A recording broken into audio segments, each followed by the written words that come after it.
Hammaga assalomu alaykum do'stlar. Konya shahrida Tasbina degan muzey ichiga muqaddas omonatlarni olib kelishibdi.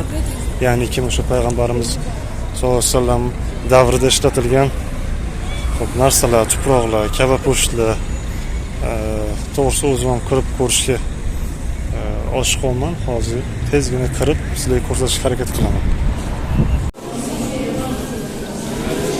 Mana kirib keldik do'stlar. Kirib kelishimiz bilan xo'p, bu yerda Umar roziyallohu anhuning qilichlarini biriga bir yasalgan ekan. Mana bu bo'lsa payg'ambarimizning o'sha paytdagi, ya'ni ochiq holdagi qabrlari.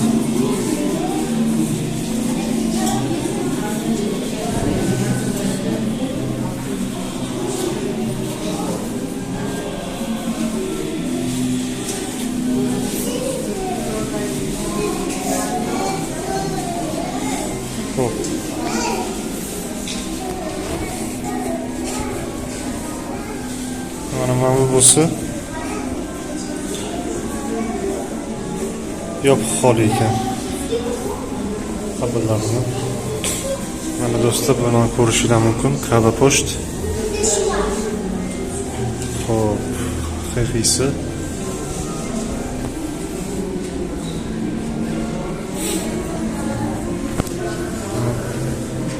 shu bo'lishi kerak. Alloh bizlarni emas qilsin.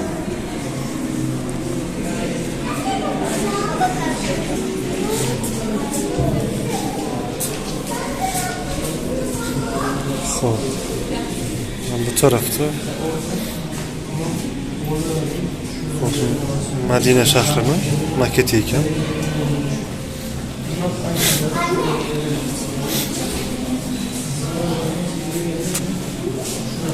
Tuproq ekan, shu oy tuprog'i. Madinaning shifoli tuprog'i ekan.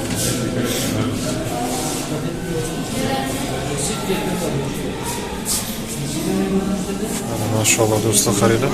Payg'ambarimizning qilichlarini birga bir yasalgan, ya'ni tamsili. Mana bu bo'lsa payg'ambarimizning sollallohu alayhi vasallam Bizans imperatorligiga yozgan xatlar, yozgan maktublari. Mana bu tarjimasi. Bu yerda ham kaba po'sht. 7,5 kilo ekan og'irligi.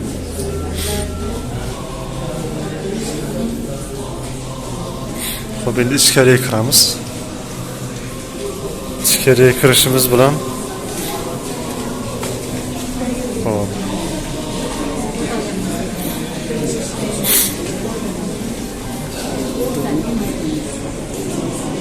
Xo'p, mana ichkariga kirishimiz bilan bizani Abu Ayyub al-Ansoriyning oyoq izlari. Bu esa Rasululloh akram payg'ambarimiz sollallohu alayhi vasallamning qadam izlari ekan. Muborak oyoq izlari.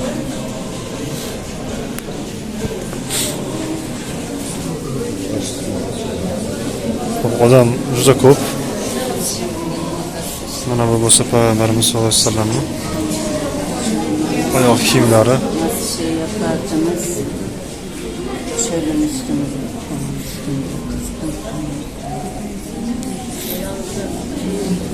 Bu tarafga o'tamiz do'stlar.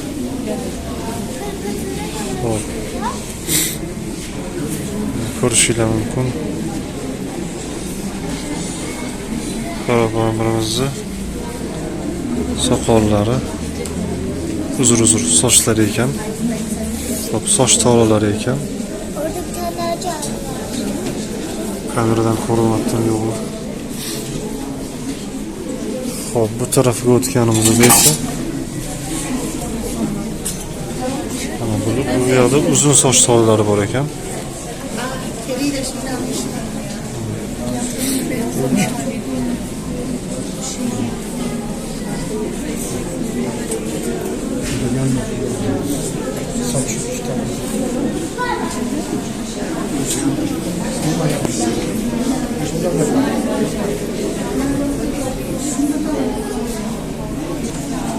bu yoqda Me'roj kechasidagi soqollarning tollari ekan, mana ko'ryaptim. Muqaddas. Hop, bu yoqqa kelamiz endi. Hop. Bu bo'lsa payg'ambarimizning qabr tuproqlari ekan. Ozgina qo'yib qo'yilgan ichiga.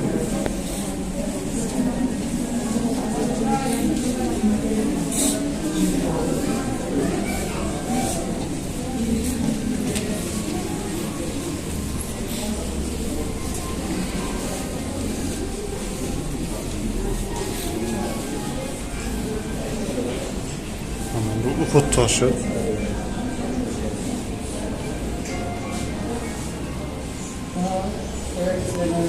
Sabr tog'ining toshi. Quddusdagi tosh ekan bu. Mana bu do'stlar payg'ambarimizning Usmoniylar davridagi payg'ambarimiz sollallohu alayhi vasallamning qabrlarining ustiga qo'yilgan mato ekan. Mana bu şekilde. Juda muqaddas narsa. Birazdan kava poşt. Allohimizdan ham yetkazsin bu xolisa. Hammamizdan. Xo'p, do'stlar, muzey kichkina bo'lgani bilan juda ko'p narsa bor. Xo'p, bu yerda Haram Şerif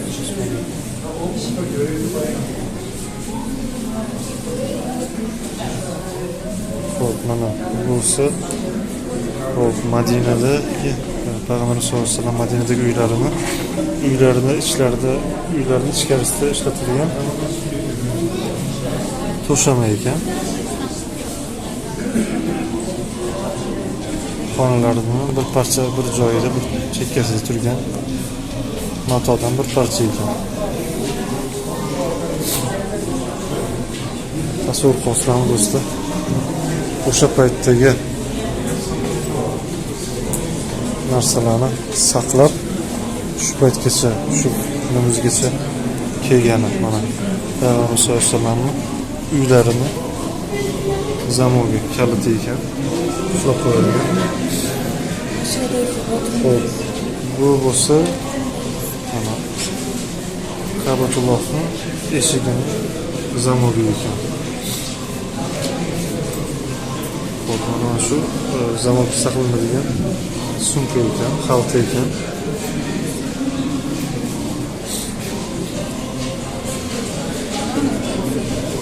Xo'p, do'stlar, muzey bu tarafga keldim.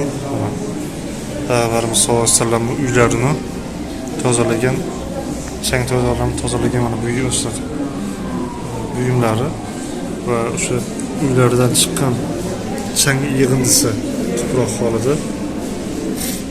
Bu tarafda bo'lsa o'sha Ka'batullohni tozalash paytida yig'ilgan chang to'zorlarning yig'indisi ekan tuproq holida.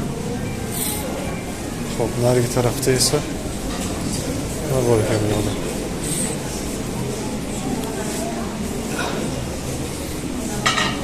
Xo'p, mana mashalloh qaranglar. Payg'ambarimiz ishlatgan dasturxonlari tarzi ekan. Xo'p, Usmoniylar davrida ishlatilgan Ka'batullohni ichkaridagi pochta ekan.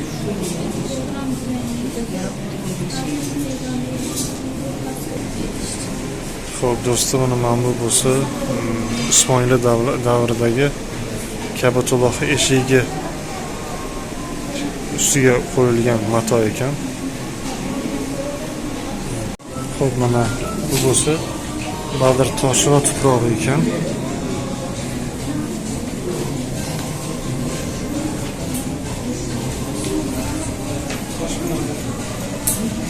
Xo'p, mana mashalloh. Qadrli do'stlar, payg'ambarimiz Rasululloh akram sallallohu alayhi vasallamni suyanib o'sha savollardan bahra olgan daraxtdan bir parcha ekan. Gapirayotganda ham hayajonlanyapman, to'g'risi.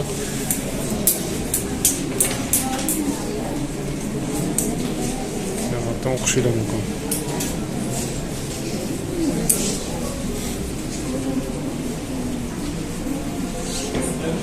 Do'stlar, o'ylaymanki foydali bo'ldi. Ko'rganingiz uchun kattakon rahmat. Albatta Konyaga kelinglar. Faqatgina bu muzeyda bir oy davomida, ya'ni shu Ramazon oyida muqaddas omonatlar qo'yilgan ekan.